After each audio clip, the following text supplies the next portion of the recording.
নমস্কার বন্ধুরা, WB GK জিনিসে সকলকে স্বাগত জানাই। আজ আমরা এই ভিডিওর মাধ্যমে 2 মিনিটে 10টি জিকে প্রশ্ন উত্তর নিয়ে আলোচনা করব।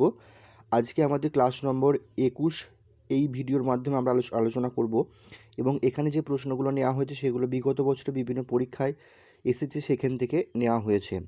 ভিডিও শুরুর আগে তোমাদের একটা কথা বলে নিই, যারা 2025 এএনএম জিএনএম এন্ট্রান্স এক্সামিনেশনের জন্য প্রিপারেশন করছো তাদের জন্য একটি থিওরি প্লাস এমসিকিউ বই নিয়ে আসা হয়েছে। এই বইটি সম্বন্ধে বিশদে জানার জন্য এই যে নাম্বারটা দেওয়া আছে এই নাম্বারে তোমরা যোগাযোগ করো। চলো শুরু করা যাক আজকের ক্লাস। আজকে আমাদের প্রথম প্রশ্ন দেখে নাও, নিচের কে সংস্কৃত ব্যাকরণ লিখেছে? আমাদের রাইট অ্যান্সার হয়ে যাবে এখানে অপশান সি, পাণিনি। পাণিনি হচ্ছে ব্যাকরণ লিখেছে। পরবর্তী প্রশ্ন দেখো কি আছে। পরবর্তী প্রশ্ন বলেছে শূদ্রকের মৃচ্ছকটিকম হলো একটি কি? আমাদের এখানে রাইট অ্যান্সার হয়ে যাবে একটি নাটক। অপশান এ হয়ে যাবে আমাদের এখানে রাইট আনসার। পরবর্তী প্রশ্ন, দশকুমার চরিত লিখেছেন কে?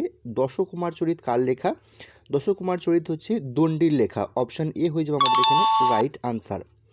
পরবর্তী প্রশ্ন, রামচরিত কার লেখা? রামচরিত লেখা হচ্ছে সন্ধ্যাকর নন্দী। অপশান ডি হয়ে যাবে আমাদের এখানে রাইট আনসার। পরবর্তী প্রশ্ন, পঞ্চতন্ত্র কার লেখা? পঞ্চতন্ত্র হচ্ছে বিষ্ণু শর্মা। অপশান বি হয়ে যাবে আমাদের এখানে রাইট আনসার, পঞ্চতন্ত্র বিষ্ণু শর্মার লেখা। পরবর্তী প্রশ্ন, অষ্টাধ্যায় গ্রন্থটি লিখেছেন কে? অষ্টাধ্যায় গ্রন্থটি লিখেছেন পাণিনি। অপশান এ হয়ে যাবে আমাদের এখানে রাইট আনসার। পরবর্তী প্রশ্ন, নিম্নলিখিত কার সাথে এলাহাবাদ প্রশস্তি সম্পর্কিত? আমাদের এখানে রাইট আনসার হয়ে যাবে এলাহাবাদ প্রশস্তি সম্পর্কিত হচ্ছে সমুদ্রগুপ্তের সঙ্গে। অপশান বি হয়ে যাবে আমাদের এখানে রাইট আনসার।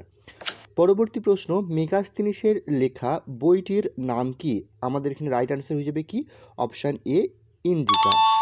এরপরের প্রশ্ন, নিচের কোন বইটি থেকে কাশ্মীরের ইতিহাস জানা যায়? আমাদের এখানে রাইট আনসার হয়ে যাবে অপশান ডি, রাজতরঙ্গিনী। রাজতরঙ্গিনী থেকে কাশ্মীরের ইতিহাস জানা যায়। পরবর্তী এবং আজকের শেষ প্রশ্ন হচ্ছে উত্তর রামচরিত কার লেখা? আমাদের এখানে রাইট আনসার হয়ে যাবে অপশান বি, ভবভূতি। এই ছিল আজকে আমাদের 10টি প্রশ্ন। এরকম প্রশ্ন প্রত্যেক দিন পাওয়ার জন্য অবশ্যই আমাদের চ্যানেলটিকে সাবস্ক্রাইব করো। ধন্যবাদ ভিডিওটি এতক্ষণ দেখবার জন্য।